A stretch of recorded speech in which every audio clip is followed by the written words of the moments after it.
Markets fell this week, but not because of one big news. It was nervousness, foreign selling, global tension, and earnings over it. Let me explain this week's market story in simple language. Hi, this is Mahesh Kadhavan, your Debt Freedom Coach, and in this new series, I will be coming every Friday in this week in markets where I decode market report in simple language. Today, I will be breaking down the Motilal Oswal Market Roundup so that you can understand what actually happened this week without any jargon, without any noise or panic. Now, there is a big disclaimer you need to take. Please consult your financial advisor before taking any financial decision. This video is purely an education video. I'm not sharing any company's name or nothing else. Please consult your financial advisor. Now, this was a weak and tiring week for Indian markets. The Sensex fell for the fifth consecutive session, and over the week it lost over 2,200 points. The Nifty also declined by 2.3%. Now, how do we explain in simple language and how do you understand? Think of something you're walking down the downhill for 5 days continuously. No sudden crash, but steady pressure. Now imagine you're coming from up and down from a sloping hill and you're going steadily going down. That's how it has been gone down. Okay.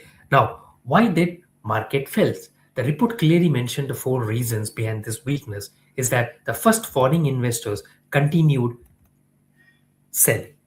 Now, second, geopolitical tensions kept investors cautious. The third, there is uncertainty around US-India trade talks. And finally, the markets are waiting for US job data and Q3 earnings. So what do I mean by this? So imagine you're planning a long road trip, okay, from Bombay to Goa. Okay, now fuel prices uncertain. In Goa it's a very different thing. Mumbai you have everything in you. Delhi you have a different thing in you. Chandigarh there are a lot of fuel prices everywhere different in different states. So weather route risky, right? Today now it's the climate is cool, but in afternoon it will be very heat. We never know, and traffic rules also might change. So in that situation, what you do? You don't speed up. You just slow down. You just watch it. You just take your steps cautiously. You think twice, and that's what exactly the investors were doing, because a lot of geopolitical tensions were there. Foreign investors were continuing selling, okay, and there was uncertainty, so a lot of things were going on the market, and that's why the investors, what they did, they just slowed down. So nothing nothing wrong in that. Coming to the third aspect, what happened inside the market?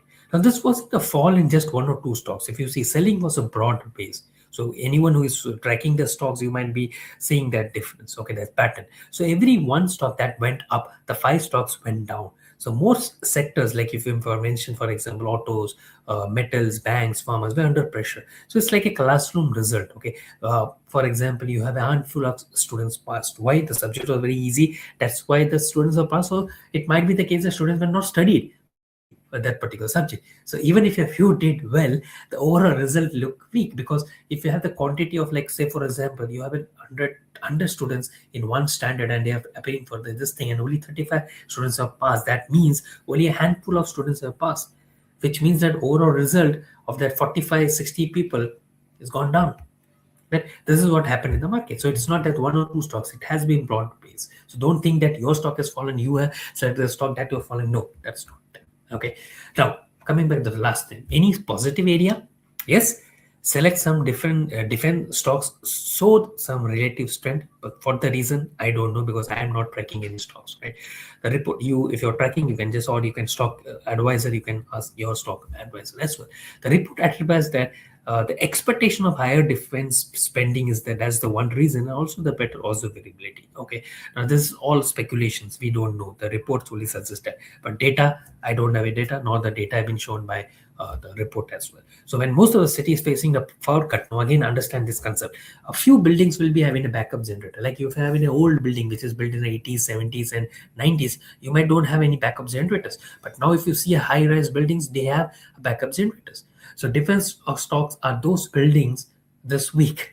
Okay, so those are the buildings which are backup generators. So you imagine a building with a backup generator, that's a defense stocks. So that is why they are showing a relative strength compared to the old buildings.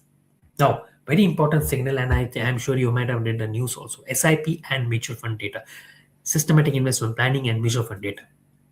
One very important data point is this: is SIP inflows touched a record of 31,000 crores approximately in December. So even though there were overall mutual fund outflows due to rebalancing and debt withdrawals, mostly SI investors continued investing. So some people paused, but disciplined investors kept paying their EMI, which shows that confidence hasn't not broken. So if you're one of the SIP investor and you're thinking of bogging down or slowing down, don't think that. Just keep on doing that, because you might get that amount which can help you to plan your financial goal, achieve your financial goal, and can help you together.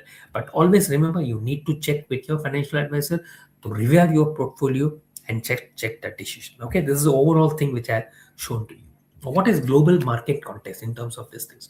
Very interesting is that Asian and European markets were positive during the same period, and that's what I was saying, that you need to diversify. Diversify is not about diversification across all the assets, different as like gold, silver. No, that's one part of the one aspect of the diversification, I can say.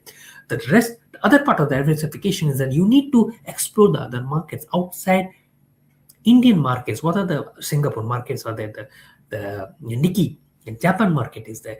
The Asian, the European markets, they were positive during that same period. So hopefully the US market is going down, but that doesn't mean that the other markets are going down. They are also going good.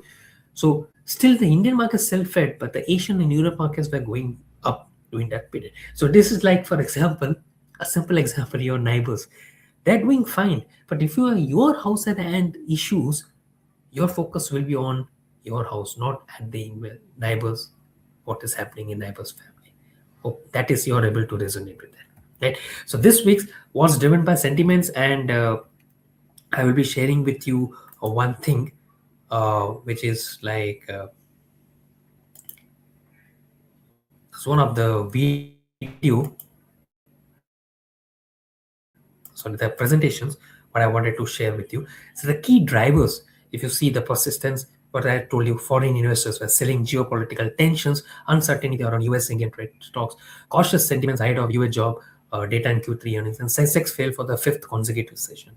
And there was a broad phase, this thing. But the very important thing is that not panic. The panic word is not there. It's only driven by the sentiment and uncertainty. So market often get nervous before earnings season, and that's normal, because now if you see the quarter has ended, October, November, December has ended. So this is a quarter season. So before the Jan ends, you will see a lot of companies will declare their quarterly results, right? So markets are often getting nervous. So if you want a simple like weekly explanation like this, stay connected, because I will be seeing you next week, next Friday, with another market story. But remember one thing, this all things what I am sharing is all about education. You need to learn from a layman language. So what I have told you, technical term also, and I have tried to decode it into a simple Indian language, a very common metaphors I've used, examples I've used, like, so that you can understand how the stock markets and every all the old markets are working, right? Give me your comments on how this all working. Let me know how this goes, and next week I will be coming back with another great report. Thank you so much, and see you.